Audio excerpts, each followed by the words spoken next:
TBS, Planet, युग, कथांश 1, www.tablesplanet.com। आप एक शासक हैं। शासन एक उत्तरदायित्व का कार्य है, ना कि निजी स्वार्थ का विषय। अपनी कड़वाहट को त्यागिए एवं अपने घावों को कुरेदना बंद करिए। तुम मुझे यह उपदेश इसलिए दे रहे हो क्योंकि तुम नहीं जानते कि अपने किसी प्रियजन को खोने की अनुभूति कैसी होती है।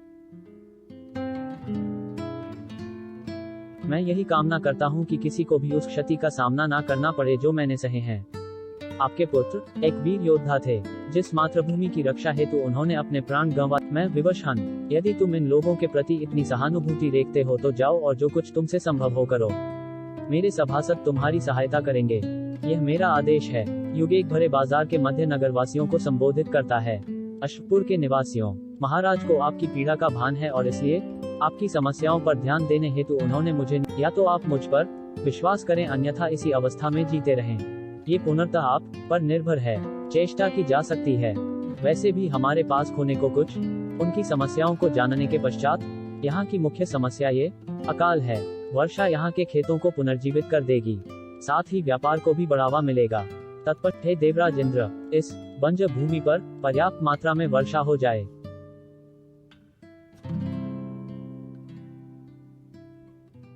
देवराज इंद्र से मिले वरदान के अनुसार भारी वर्षा आरंभ हो जाती है। अश्वपुर के निवासियों ने कई वर्षों से वर्षा नहीं देखी थी। वे हर्षोल्लास से भर जाते। युग का कठोर परिश्रम सफल होता है। वर्षा से हरियाली पनपने लगती है और धीरे धीरे अश्वपुर में जनजीवन पुनः सुचारू रूप से चलने लगता है।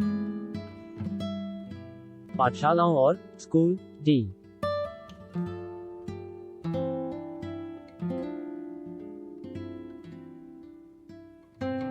प्रश्नवाचक चिन्ह डॉट मंदिरों का निर्माण होता है।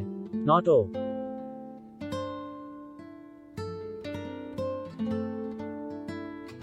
अब वहां प्रचुर मात्रा में जल भी उपलब्ध है।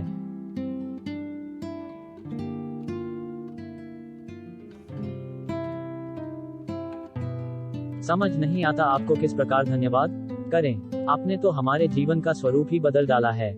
इसमें धन्यवाद की कोई बात नहीं। आप सभी को प्रसन्न देखकर प्रणाम राजन, आपने मुझे बुलाया।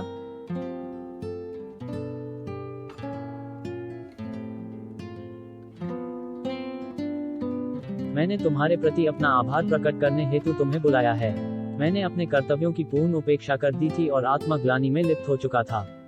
तुम्हारे ही कारण मैं अपनी बुद्धि, कृपया खेद न करें राजन। हम सभी अपनी असफलताओं के पश्चात भावुक हो जाते हैं। आपको शोकावस्था से बाहर आते और अपने कर्तव्यों के प्रति सजग होते देख मुझे प्रसन्नता हुई। राजन, मैं अश्वपुर में बलशाली अश्वों की खोज में आया था। अपने उद्देश्य की पूर्ति के लिए मुझे उनमें से एक की आवश्यकता है। वे अश्वों की एक अत्यंत जंगली प्रजाति हैं। मेघरथ, एक सफेद रंग का अश्व जिसकी गर्दन पे चमचमाते केश हैं। सोमहर्ष की मृत्यु के उपरांत मेघरथ को स्वतंत्र कर दिया गया था। मंत्री माकंड को अश्वघाटी युग एवं माकंड अश्वघाटी की सुंदर वादियों की ओर प्रस्थान करते हैं। हम अश्वघाटी पहुंच चुके हैं, किंतु सावधान रहना युग। यहाँ के अश्व अत्यंत जंगली व अड़ियल हैं। तुम यहाँ किसी से भी पूछ लेना। ठीक कहा, वे मुझे अवश्य बता सकेंगे।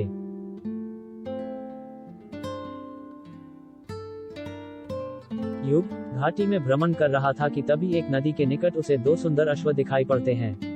मैं यहाँ मेघरथ की खोज में हूँ। वह मुझे कहाँ मिल सकता है? तुम कौन हो? मुझे यहीं पर मेघरथ की प्रतीक्षा करनी चाहिए।